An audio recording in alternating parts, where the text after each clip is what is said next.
Hi guys, current affairs 2006 బిట్స్కు స్వాగతం. నా పేరు సందీప్. ఈ వీడియోలో మనం కొన్ని కరెంట్ అఫైర్స్ 2016 బిట్స్ను నేర్చుకుందాం. ఫస్ట్, మేక్ ఇన్ ఇండియాలో భాగంగా భారత్లో మొదటి స్పేస్ పార్కును ఎక్కడ ప్రారంభించనున్నారు? మేక్ ఇన్ ఇండియాలో భాగంగా భారత్లో మొదటి స్పేస్ పార్కును ఎక్కడ ప్రారంభించనున్నారు? ఆన్సర్ బెంగళూరు.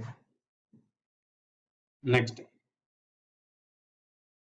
ఇటీవల శ్రీలంక ఏ దేశంతో స్వేచ్ఛావర్తక ఒప్పందం చేసుకుంది?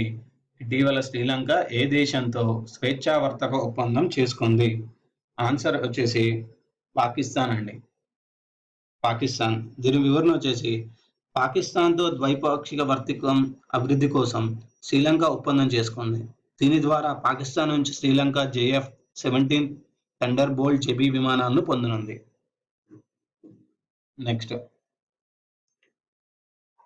ఇటీవల ఫోర్బ్స్ విడుదల చేసిన 30 సంవత్సరాలలోపు విజేతలు అనే నివేదికలో ఎంతమంది భారతీయులు ఉన్నారు? ఇటీవల ఫోర్బ్స్ విడుదల చేసిన 30 సంవత్సరాల లోపు విజేతలు అనే నివేదికలో ఎంతమంది భారతీయులు ఉన్నారు? ఆన్సర్ వచ్చేసి 45 మంది అండి. 45 మంది. నెక్స్ట్, ఐక్యరాజ్య సమితి శరణార్థుల హై కమిషనర్గా ఎవరు నియమితులయ్యారు? ఐక్యరాజ్య సమితి శరణార్థుల హై కమిషనర్గా ఎవరు నియమితులయ్యారు? ఆన్సర్ వచ్చేసి ఫిలిప్పో గ్రాండి. దీని వివరణ వచ్చేసి ఇటలీకి చెందిన ఫిలిప్పో గ్రాండి 2010 నుంచి 2014 వరకు ఐక్యరాజ్య సమితి పాలస్తీనా కాందశీకుల సంస్థకు చైర్మన్గా పనిచేశాడు. UNHCR ప్రధాన కార్యాలయం జెనీవాలో ఉంది. నెక్స్ట్,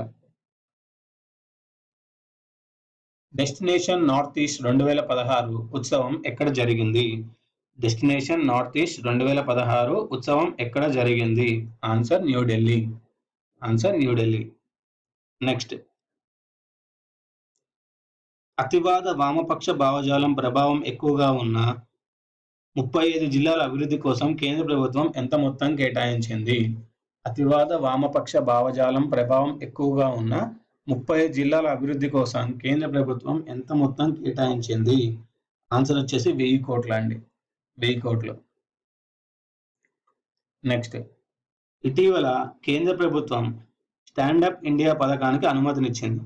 ఈ పథకం ద్వారా ఇచ్చే రుణంపై ఎంత వడ్డీ వసూలు చేస్తారు? ఇటీవల కేంద్ర ప్రభుత్వం స్టాండప్ ఇండియా అనే పథకానికి అనుమతినిచ్చింది.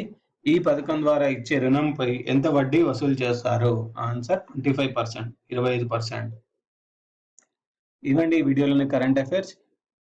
ఈ వీడియో మీకు నచ్చినట్టయితే లైక్ చేయండి, ఫేస్బుక్, వాట్సాప్లో షేర్ చేయండి. వచ్చే వీడియోలో మరికొన్ని కరెంట్ అఫైర్స్తో కలుద్దాం.